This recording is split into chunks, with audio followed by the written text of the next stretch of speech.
Сәлеметсіңдер ме оқушылар, біздің бүгінгі тақырыбымыз өсімдіктер әлемі.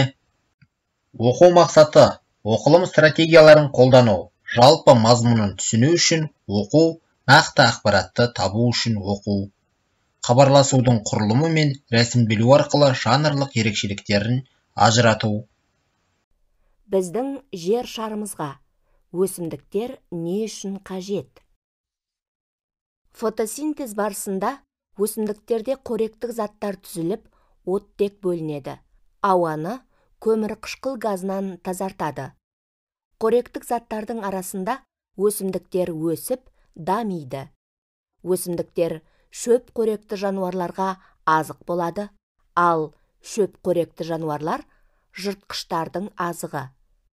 Өсімдіктер жануарлар мекендейтін түрлі өсімдік қауымдастығын құрайды. Елді мекендердегі өсімдіктер шаң, зиянды заттарды тұтып қалып, ауаны ылғалдандырады, шуды азайтады.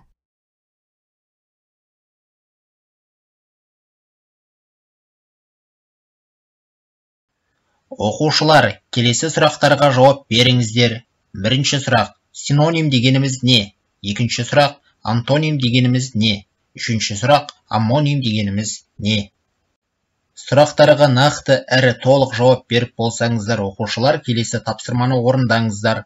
Оқулықтың 63-ші бетіндегі оқылым мәтінін мұқият оқыңыз, 6-шы тапсырманы орындаңыздар. Енді оқу тапсырмасын орындайық.